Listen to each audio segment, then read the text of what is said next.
Итак, на что в первую очередь нужно ориентироваться при выборе крема ганаш для покрытия? Крем белого цвета чаще используется, чем крем темного цвета.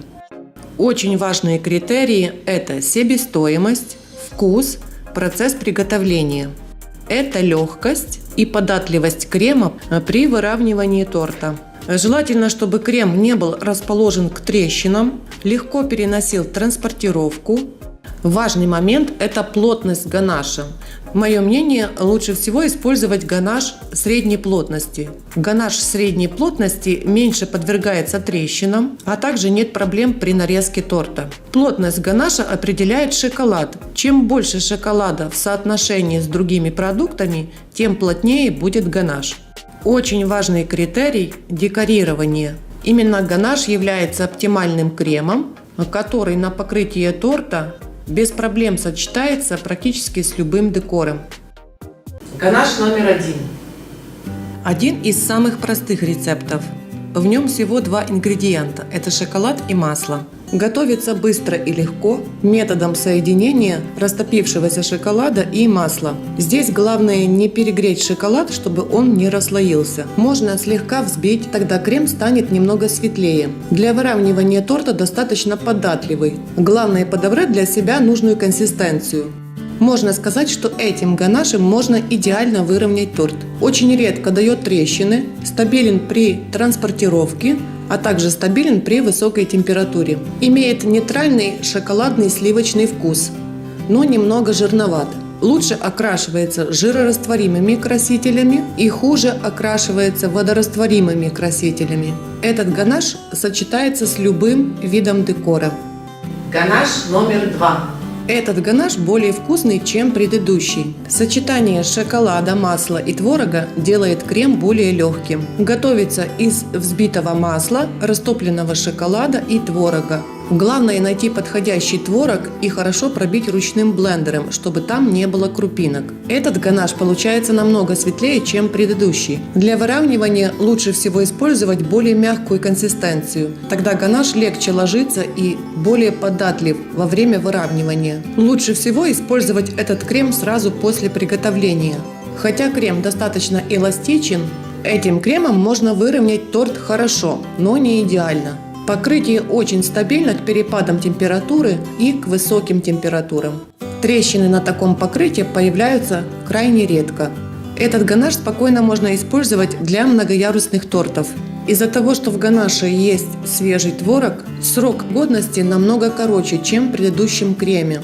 Покрытие из творожного ганаша сочетается с любым декором. Ганаш номер 3. Пожалуй, можно сказать, что этот ганаш самый дорогой, в составе которого шоколад, сливки и сливочный сыр. Но с другой стороны, это очень-очень вкусный крем. Процесс приготовления несложный. Растопленный шоколад с сливками смешивается и потом соединяется со сливочным сыром. Крем получается почти белого цвета. Крем получается более мягким и податливым, чем 2 предыдущих крема. Текстура у крема воздушная и гладкая. При выравнивании ложится ровненько и застывает не так быстро, как предыдущие варианты. Крем окрашивается водорастворимыми красителями. Этим кремом можно выровнять торт идеально. Не дает трещин, стабилен при транспортировке и годится для многоярусных тортов. Стабилен к перепаду температуры и стабилен в помещении. Наверное, этот крем был бы моим фаворитом, если бы не был таким дорогим. Ганаш номер 4.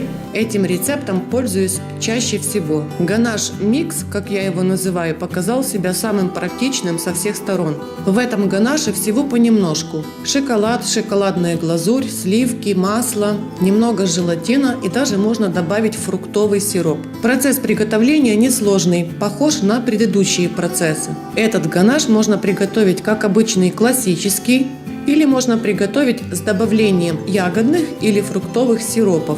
С добавлением сиропа крем становится еще вкуснее, а на процесс выравнивания это не влияет. Этот ганаш эластичен и податлив при работе. При выравнивании затвердевает постепенно, что позволяет нам выровнять идеально торт.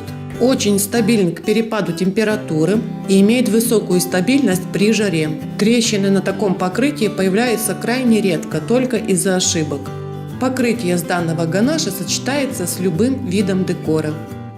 И ганаш номер 5. Этот вариант и есть самый классический ганаш, необычайно вкусный, в составе которого шоколад и сливки. Сливки можно использовать как растительные, так и животного происхождения. Процесс приготовления очень простой. Нужно просто растопить шоколад в горячих сливках и оставить на стабилизацию на несколько часов. Так как этот ганаш не взбивается, он получается слегка желтоватым. Чтобы убрать желтизну, можно окрасить диоксидом титана и после этого хорошо пробить блендером. Стабилизировать этот ганаш лучше в помещении несколько часов. Несмотря на то, что этот крем очень вкусный, он самый сложный для выравнивания. За счет того, что этот крем слегка тягучий, этим кремом идеально торт выровнять никак нельзя. Поэтому я пользуюсь этим кремом крайне редко. Для выравнивания пользуйтесь более жидким вариантом, так как этот крем быстро схватывается и теряет свою эластичность и податливость. К этому крему нужно приспособиться больше всего. Можно сказать, что этот ганаш больше всего расположен к трещинам. Но покрытие очень стабильно к перепаду температур и имеет высокую стабильность при жаре.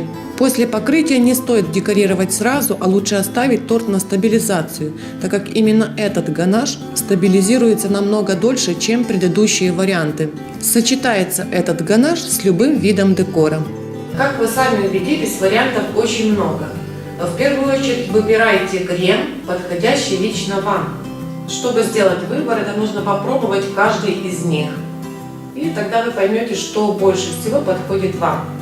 Напоминаю, что вся нужная информация есть также в описании под видео. До следующего выпуска. Всего хорошего!